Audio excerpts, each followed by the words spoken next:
Hello, everyone. This is Alan Schimmel, CEO MediaOps, and you're watching another episode of DevOps Unbound.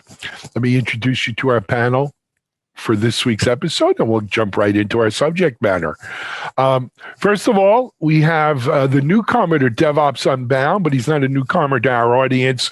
My good friend, Brendan O'Leary, Senior DevOps Evangelist at GitLab, Governing Board Member for CNCF. Hey, Brendan, welcome.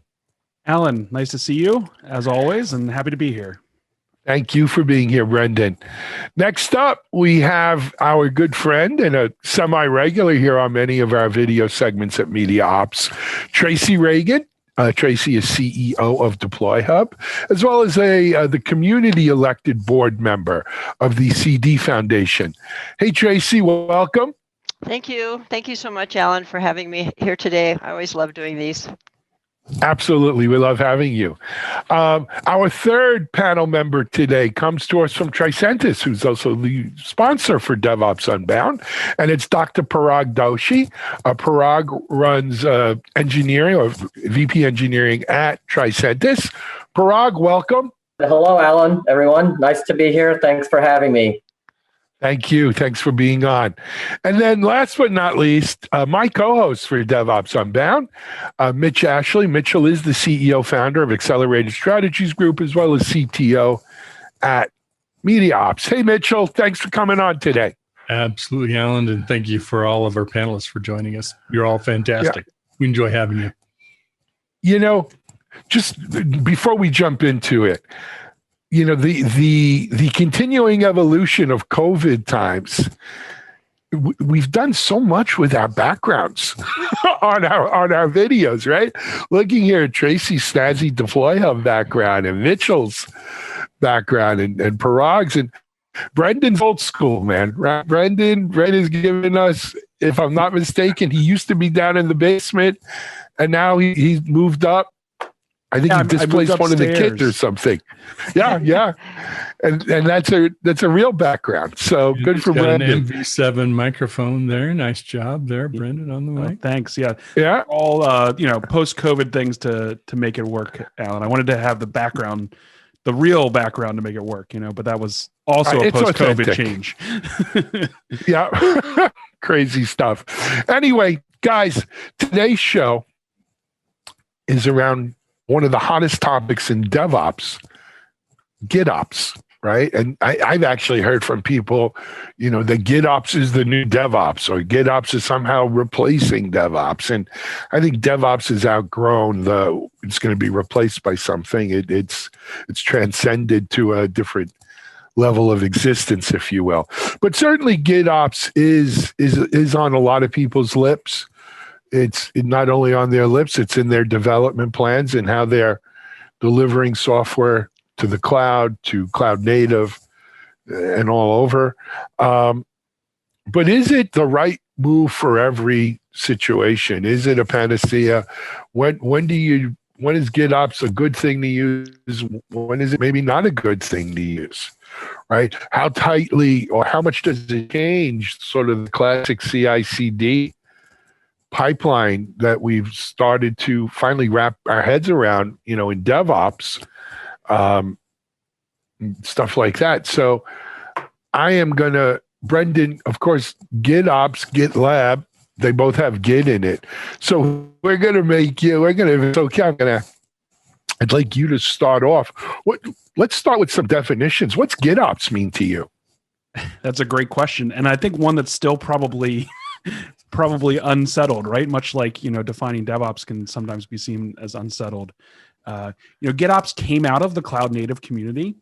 And so a lot of folks maybe restrict the concept of GitOps to say it only, exists in a Kubernetes world, because that's kind of where this approach came from. But, we've seen folks employ GitOps principles to all kinds of different infrastructure automation, from old school VMs to containers to Kubernetes clusters as well. So when I think of GitOps, I think it kind of requires three things. One, infrastructure as code, right? You said that in the beginning. That's kind of like table stakes to getting in. It's something we've been working on for a long time, but really defining as code, right, in Git, the Git part of GitOps, what our infrastructure is going to look like, and then keeping that configuration stored in that code. And maybe the desired state is stored as code or not, but at least the way we get to that desired state is. Second, I think it's merge requests. So we call merge requests, you'll hear other folks call them pull requests, but the concept of using the point where someone is proposing a change as the central place where teams collaborate on, is this a change we want to do? Is this going to help solve the problem we're trying to solve for? Right? Bringing that concept to the world of infrastructure is hugely beneficial because it's how our developers have already been working for years and years. And making that merge request kind of that central source of truth for approvals and security checks and all those other things is really critical. And then last, I think it's the third thing is CI/CD, right? Of course. So, the idea of GitOps is automating that infrastructure update, with a very simple Git workflow. And so you really do have to have embraced and adopted continuous integration and continuous delivery, really, in order for, the whole package of GitOps to make sense for you all. Pretty darn good. Comments, add-ons, thoughts? Parag, Tracy? I would Jane? only add one thing here. If you say what is GitOps, I like to shorten it down. I think what Brendan just defined is all accurate, but it's operations by pull request. The goal of GitOps, what GitOps delivers is a hermetic, airtight, immutable deployment. And that is, in essence, what we're trying to accomplish by using Git as the place where we declare what we're and define what we're going to push out to or have pulled out to the cluster. So it's the concept of a hermetic deployment, something airtight that no human touched. Don't you dare touch that and then deploy it out because then we don't know what you did. So the whole idea is to create a hermetic process. Love that was concise and right on. I have a similar viewpoint. I think of GitOps as a combination of infrastructure as code plus event-driven architecture, right? In this case, we're talking about merge requests or pull requests or whatever terminology you want to use, depending on the flavor of Git you love. But the way I think of this as a former physicist, right, is entropy is there. It's too hard to keep track of everything. Humans can't remember everything.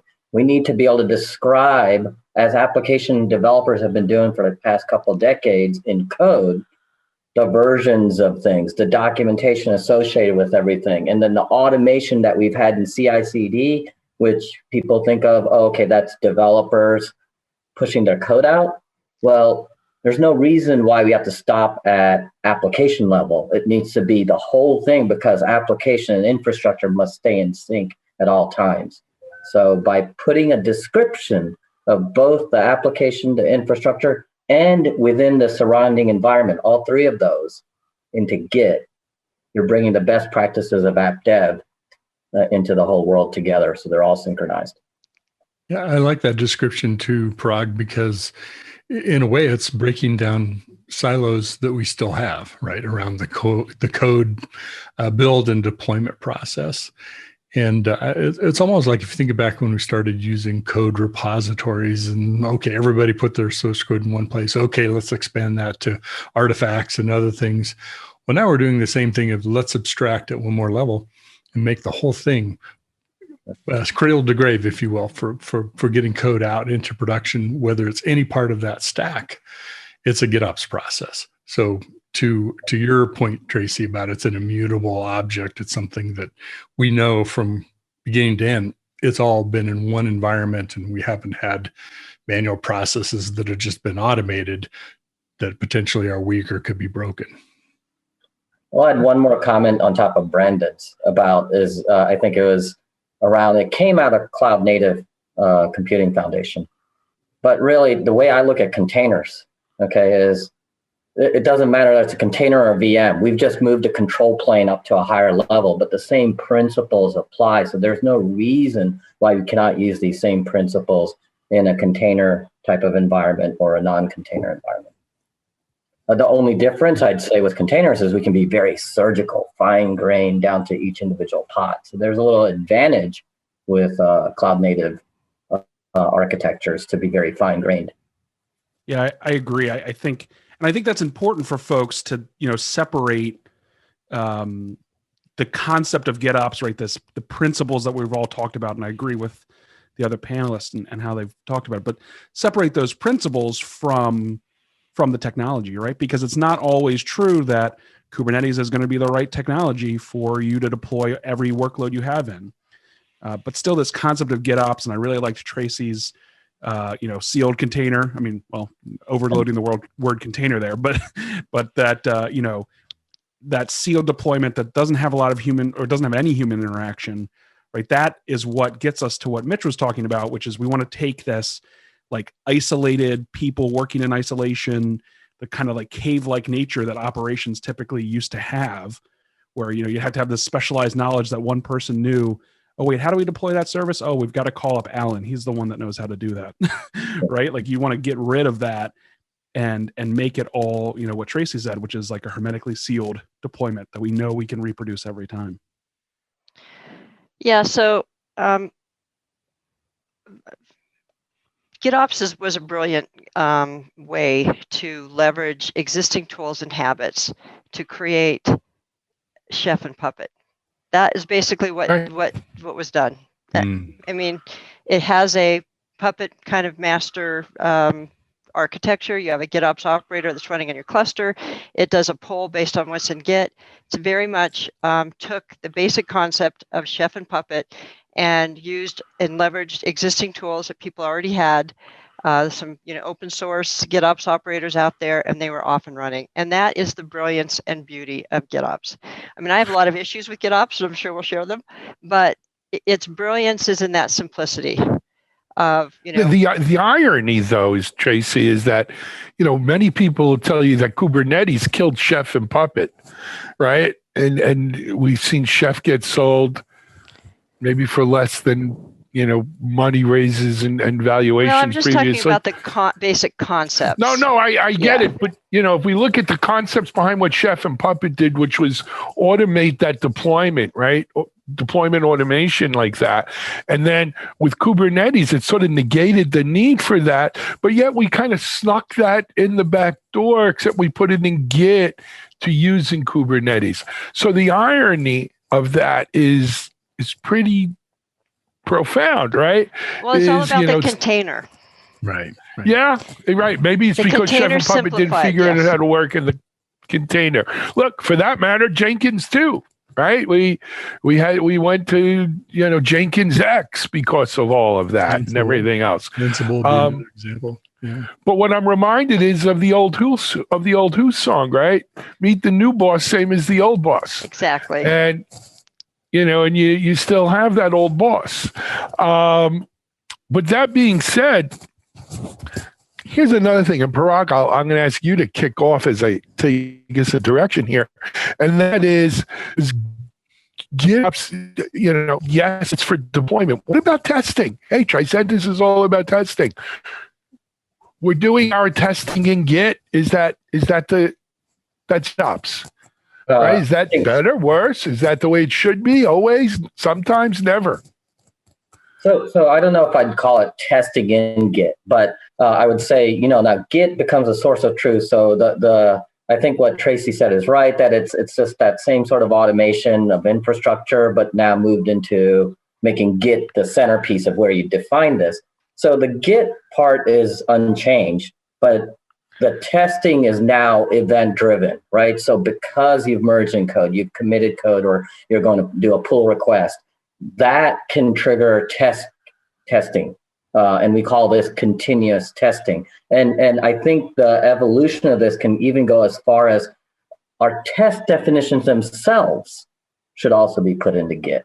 Okay, that's the next evolution that we'll have. I don't believe it's really commonplace just yet, but when that happens, then we are trying to describe as much as possible into Git as a repository and use the principles of version control added with the event-driven concept. So when a developer does X, or when an operator is in environment Y and something needs to change, that whole Git workflow can invoke continuous testing to say, do I allow that to merge back in? If you want to be have an approval, you could do those kinds of things. So to me, incorporating continuous testing, and the day that we put test definitions into Git as well, we've gone quite a bit further of completing this vision and really making DevOps real, right? Because DevOps isn't just releasing really fast, deploying really fast. It's deploying fast with confidence and ease. That's what we need. Thoughts on that, panel? Sure, seems like a natural evolution to include the test environment in it. As you say, Parag, is probably not commonplace yet today. A question for you about that. Do you think that there's incentive with the folks that are taking care of the testing, whether it be the QA team or developers writing tests, things like that? Do you think they have the right incentives to move it into Git, or will be something else that cause it to happen? I think as long as people have the incentive of delivering value as quickly as possible with the best mean time to recover, the lowest defect leakage rate, as long as we do break down those silos, as you said. If the testing team is, okay, well, I don't understand what the developers do, just throw it over the wall, and then I do my test, that's not going to work. This is talking about dev testers, the full stack developers. And as long as everybody's motivation is right, that we're trying to deliver value faster and faster, but we will not have confidence. A VP will not say, let my applications go out. They're going to look at portfolios of apps and say, what amount of testing has been done? What amount of security checks have been done? That's another thing. The environment, okay, that's the biggest entropy of all. We have the least control over the environment. Okay, the same code, the same infrastructure in different environments behaves differently.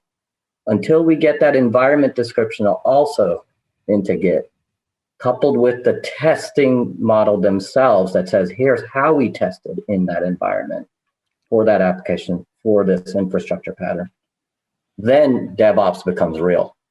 Until then, this is all talk. Yeah, I agree. I think it's critical, and it's something that GitOps, again, this concept of GitOps, I think is exciting to a lot of people that have been trying to make DevOps real for so long, because it enables that in a way, right? We see the kind of the light at the end of the tunnel. I would say, if that is all brought into Git and all made into something that can deploy independent of any human interaction. Well, now you have the ability to do continuous testing. You have the ability to stand up in an identical environment, right? The golden egg goose or golden egg of a hey, we want an environment that's exactly like production to really test in and really hit with security tests and know that when we do deploy to production, we're going to have that confidence. And so if you're able to continue to iterate on the environment, the infrastructure, just like you're iterating on the code, it enables you to then say, okay, now we can not only have the code to review and maybe some static code analysis that happens and some testing that happens and then maybe some human testing that happens. Oh, now we've also got an entire environment spun up automatically that mirrors production, where we can have a high level of confidence that it's going to work when it really ships. So guys, you're telling me, DevOps hasn't been real quite yet. I feel like I'm living in the Matrix. And I'm living in a simulation. Tracy, I sense you're Agent Smith here, though. You have a different view. Maybe GitOps isn't the panacea it is, or it's been projected here. What's your view? So I no hate mail, okay? No hate mail. Okay. Because I know there's a lot of enthusiasts out there, and rightfully so. But let me just level set the way I see where we're headed and where GitOps can't take us. GitOps is imperative. It's scripted. And it works really well. So if we think about how GitOps, most people use GitOps, you have a code repository that you keep all your source code in. You make a change of your source code, you check that in just the same as you always did. You also have an environment repository. And what lives in your environment repository is your Kubernetes deployment YAML file. And that is where you define all of the stuff that we've been talking about, and that's what the GitOps operator looks at and pulls across. Now, if you're in a Kubernetes environment and you have containerized your application, this works great. It really does. And you don't have a whole lot of environments. You have 3 environments: dev, test, and prod. Because remember, you have to branch. Just because in a Kubernetes YAML file, there's a couple of things that are important to GitOps, to the GitOps operator. One is the tag of the container. So once you register your container image, you get a SHA, and that makes it a unique identifier. And you have to update your YAML script with that SHA. Now, dev, test, and prod may have different values, configuration values. So you have to branch it. So you branch dev, test, and prod. So now you have 3 versions of that YAML file to manage your container deployment. And that's pretty doable for most organizations today. But it is still imperative. Everything's being defined by the script for each of those environments. Now let's go and let's expand it and scale it. Let's scale it to a microservice environment. Every microservice has its own YAML file because it should be independently deployed. And they should be shared because that's the beauty of a service-oriented architecture. They should be shared across teams. So what you do is as an application team, you're going to make your coding changes in your coding repository, and then you're going to have different YAML files for the different services. Now, let's say you're a store. I use the candy store and the hipster store and the clothing store. They all use the cart service. Well, they're all going to put their YAML, the cart service YAML file into their environment repository, and that's going to get deployed to their own clusters and namespaces. So you have a scaling issue, and it's because of the imperative nature of GitOps. We are starting to move and have more conversations about declarative and events and catalogs, where this stuff is going to be stored and generated at runtime. So for example, instead of having all of these scripts, you're going to have central places to go to say, what's the key value pair for this environment? I'm going to pull this registry information that has the SHA. I'm going to go get my key value pairs. And that way you don't have to have so many scripts and you're not managing. It's onerous. It really can become onerous. We have customers who have 200 microservice and 20 clusters. That's a lot of scripts. And if you're an SRE, and you want to update your microservice and you want to provide it to everybody, you're going to have to figure out every single application environment repository that has it in there for every single environment and make those corrections. So it doesn't scale as well as it should. Now, I know that their CNCF has a group, a working group around GitOps, and they're starting to think about GitOps version 2.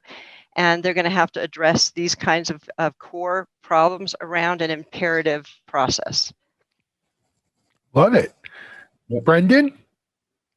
Yeah, I mean, I like that concept. And I think you're right, Tracy, that, the ability to manage the scale is definitely something you have to, be prepared for if you're thinking about GitOps, right? Because if you just take it at its face value, right, you end up with all those scripts, and it could make the problems you have worse rather than fixing some of the problems you hope it would come into and solve.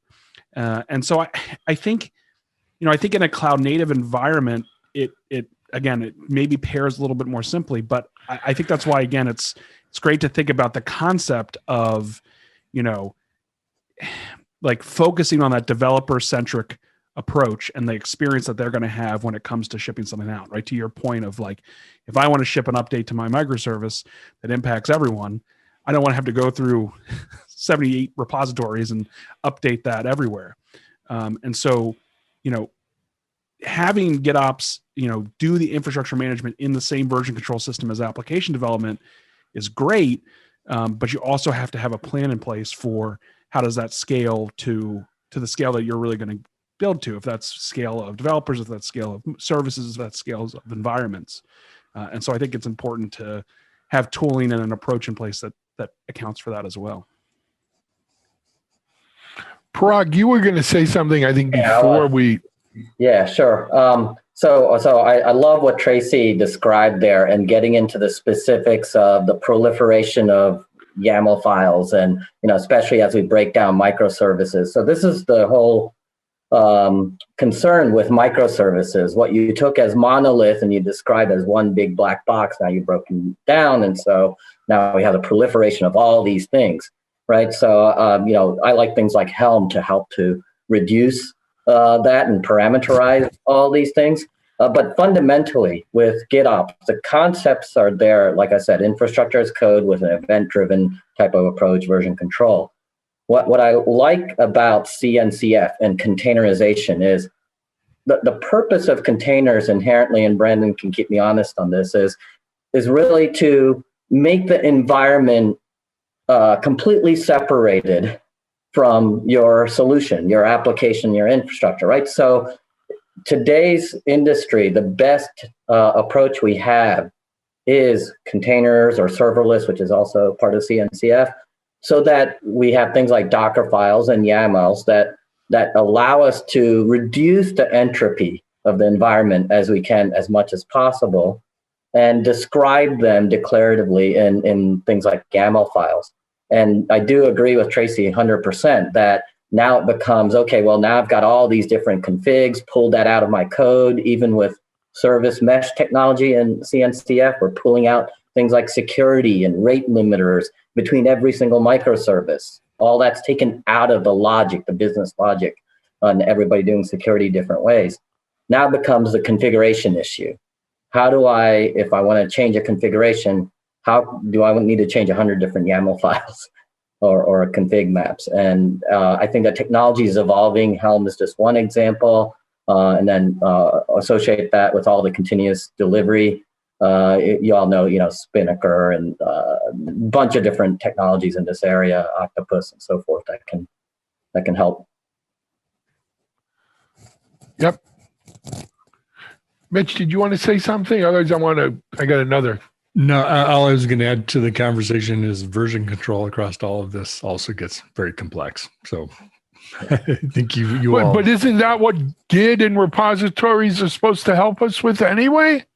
It is, but now you're versioning all of your scripts along with all the environments and all the variables of what you're trying to script. So, and it's not relational. Yeah. When you have what's the blast radius of my microservice? I'm going to push it out because my hipster store needs the new cart service. If you're using an SOA architecture, that means that you have one cart service and everybody's using that version, and that's the best way to move forward because you eliminate the sprawl. If you put it all in its own namespace, you have multiple versions of the cart service. So now you have a problem with the cart service. You have to go update all the namespaces that's using that cart service. So you have to have a relational model to be able to track what applications or what namespaces are using what microservices. And unfortunately, Git is not relational. We create relations using tags, using different repositories, but that becomes redundant. Great. Fair enough. Yeah. Yep. Tracy, so let me structure. Okay, Parag. I was just going to follow up and ask questions. So Tracy, I think what you're saying there is Git is just a big version control repository. If we can provide some extra structure and relationships around all these artifacts that we're storing there, we might have better control. And that's what you call catalog. Yeah. Right. So I think we're starting when we really look at a service-oriented architecture, and we look at, let's say, for example, let's push ourselves farther into the future. And Brendan brought this up around service mesh, and I believe this can happen and will happen. I believe service mesh will be enhanced on. Right now, you can say, do a deployment and deploy out to 10% of my users. I think service mesh will start looking at Active Directory and say, deploy out to my developers. So now we have one cluster, and we we have immutable services out there. We put a new service out there, it gets request routed to the developers. They do their testing on it. If once it's good, it's rerouted to their testing community. Then it's rerouted to a certain group of their production community, which means that we don't have deployments across multiple clusters. We're going to start pushing and into one big cluster, which sounds a lot like the mainframe, but we've come full circle. And as Alan said, the song, right? Meet the new boss, same as the old boss. Right. We won't get fooled again. Yeah, no, it that is true. There's certainly some truth to that. I wanted to spend a little time talking about the impact of GitOps on the CI/CD market, right? The CI, we've written in DevOps.com several articles, the gist of which was, DevOps is the symptom of disease. CI/CD is the cure, if you will, right? And we've built this whole DevOps industry around CI/CD solutions. And when we look at, GitLab's a great example. They had a great Git product to begin with, but it was their CI/CD solution that kind of moved them into that end-to-end DevOps, if you will, right? GitOps, I think, has profoundly changed that market because it's profoundly changed the way we do CI/CD. Well, that and Kubernetes, right? Kubernetes, I think, was the initiator of it. What does it mean for the market? What does it mean, for our audience out here? We have a technical audience, 60% of which are practitioners, 30% are managers or higher, and 10% are just, I don't know, vendors. But, what does it mean for them out there? What does it mean? I mean, the CI/CD tools they've gotten used to, that they've grown up with a bit over these last years. What does it mean for them? Well, yeah, I mean, I think that, we love to say CI/CD together. I mean, I love to say CI/CD together, right? That's how we name our product. But those concerns have always really been separate and never really been completely merged and married. Like, it's great to try and think about them as the same, a single unit, CI/CD, right? But I think the reality is that, CI is something that has been around for a really long time, probably 20 plus years, if not more. But CD is something that a lot of organizations still struggle with for any number of reasons, right? Whether that's a technical reason, whether that's an organizational structure reason, whether that's a risk aversion reason, right? The idea of doing continuous deployment is something that really is very dependent on your organizational structure, who your end users are, and then, yes, to some degree, like you said, Alan, the tooling that you choose.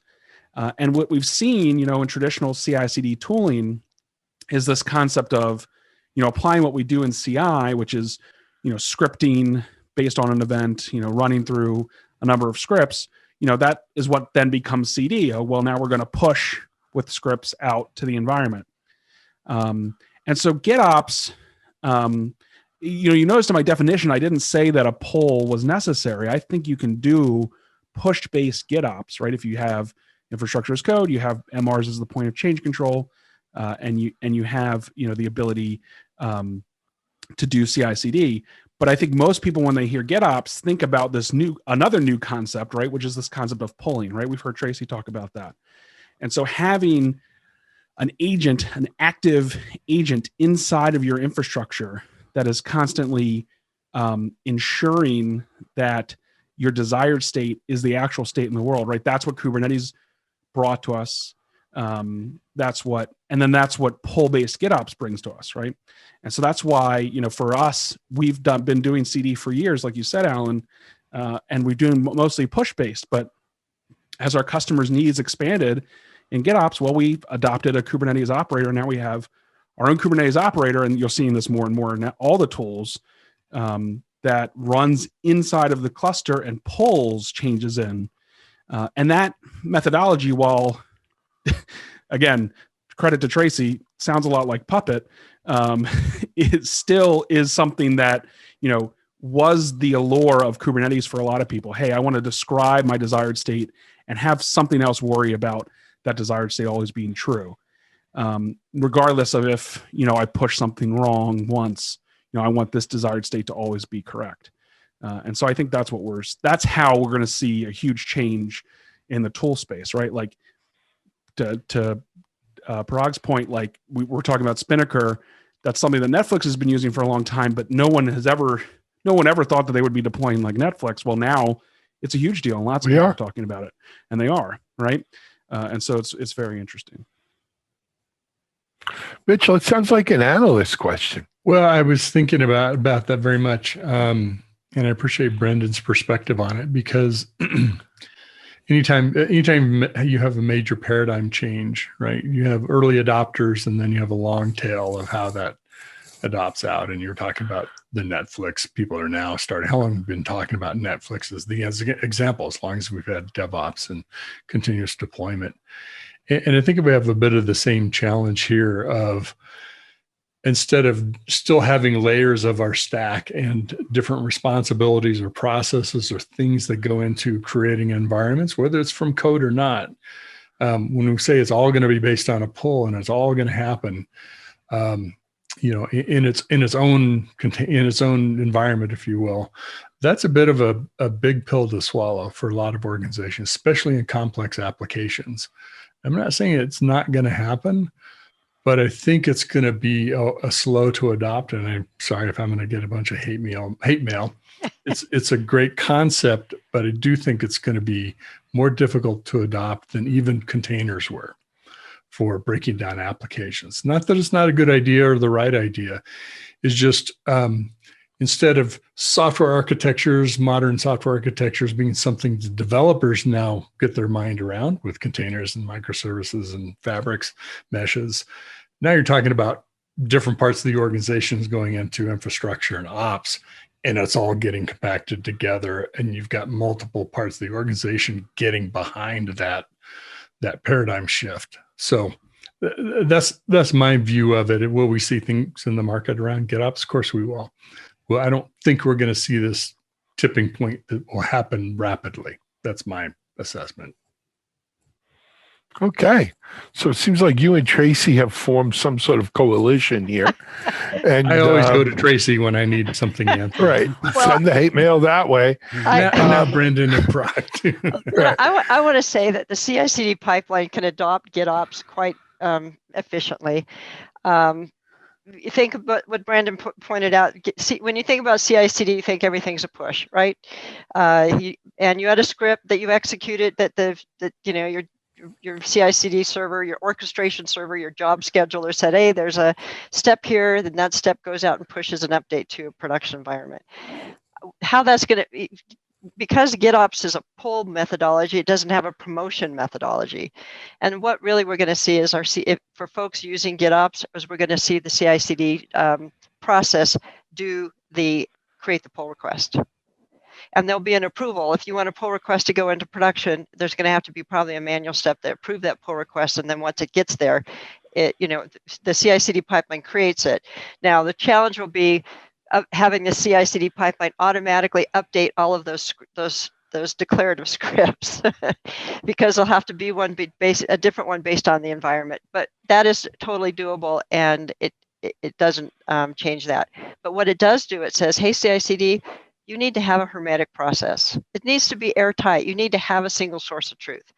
What that is, ultimately, will still be called GitOps, even if it's not Git that is that single source of truth. It'll be like we reach for a clinics, not a tissue.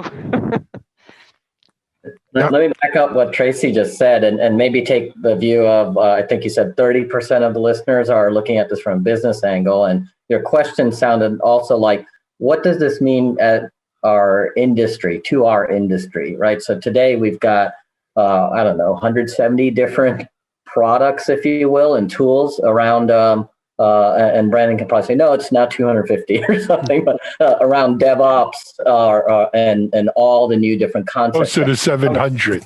Oh, okay, my bad. A little behind. So So we have so many things here, and there's a reason for that too, right? So we can't just say, hey, let me take a cloud provider's full CI/CD DevOps vision and hope that we're going to impose one way of doing things, okay? Because this is not all worked out. And the moment you bring the developer mindset to other layers of the computing stack, infrastructure, environment, operations, it becomes so complex. And I think that's, as at an industry, what it's going to do is it's going to actually spur a lot of opportunity, a lot more innovation. I don't know if that means there's 750 will go to 1,050. But there's so much room for different companies that will do things differently, push, pull. I need an approval before production due to segregation of duties. No. I want to approve before I even commit the code, or at least run the security static analysis, the dynamic analysis, the container image scanning, all these. Everybody will have different ways of doing things. And I think it's going to spur on lots of opportunities for a lot of companies. Fair enough. The giant petri dish. Guys, I'm going to need to pull the plug on us here because we're up against our time limit. But what a great conversation. For our audience, in a couple of weeks, and I don't have the date in front of me, I apologize, we're actually going to do an interactive roundtable on this subject. Some of our panel members will be back for that. And we're going to allow you to come on live and ask questions and comment and join the conversation on this. I think it's a great conversation. So be on the lookout for that and come check us out. But in the meantime, Tracy, as always, you bring so much to this. Thank you so much. Thank you so much. Absolutely my pleasure. Brendan, always a pleasure to have you on, my friend. Look forward. Also, Brendan does a show with us here on TechStrong TV every month. It's called The Lab. And he discusses, the 22nd of every month is a new GitLab release. And Brendan gives us the lowdown on each month's release. It comes out once a month. It's called The Lab, and it's available here on TechStrong TV. So, Brendan, thanks much for that. Yeah, thanks, Alan, for having me. I always learn so much from these panels. So hopefully we all learned something today, but I really enjoy doing them. Always a pleasure. And you add as much as you learn, Brendan. Thank you. Parag, one question for you. Sure. You mentioned earlier that you are a former physicist. Is there such a thing as a former physicist? Isn't it more like I think, therefore I am? Once a physicist, always a physicist? Certainly is Hotel California. You're absolutely right. But thank you so much for joining us. Always great to have you here and bringing some great perspective to everything. I appreciate it. Thanks. All right. Mitchell, what can I say? We wrapped another one, Mitch. Good stuff. We did. I'm just so glad that Parag didn't bring quantum physics into this because I'd be in trouble. That could be another show we'll do. Quantum computing. But no. Anyway, that's going to wrap up this episode of DevOps Unbound. We hope you've enjoyed it. This is every other week we do a fresh DevOps Unbound, so be on the lookout. Every month we do the roundtable with the audience, so be on the lookout for that as well. This is Alan Schimmel for MediaOps. Before we go, many thanks to Tricentis for sponsoring DevOps Unbound. We couldn't do it without them. So thank you all very much. We'll see you on another episode.